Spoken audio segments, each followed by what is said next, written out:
Assistant professor department of international relations, national university of modern languages Islamabad, doctor Maleeha زیبا خان نے پسنی کا ایک روزہ دورہ کیا۔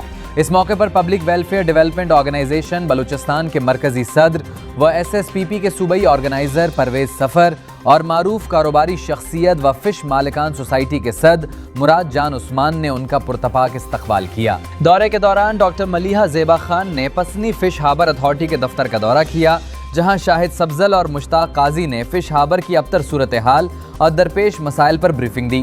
انہوں نے آکشن ہال کا معائنہ کیا اور ماہی گیروں سے ملاقات کر کے ان کے مسائل سنے۔ انہوں نے زائرین اور جوڈی کے مقامات کا دورہ کیا اور انہیں نئے جیٹی کی تعمیر کے لیے موزوں قرار دیا۔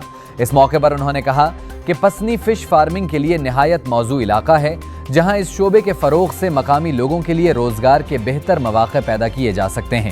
ڈاکٹر ملیحہ زیبا خان نے پلاسٹک کے جال کے استعمال پر تشویش کا اظہار کرتے ہوئے سمندری حیات کے تحفظ، ماہی گیروں کی تربیت اور آگاہی کی ضرورت پر زور دیا۔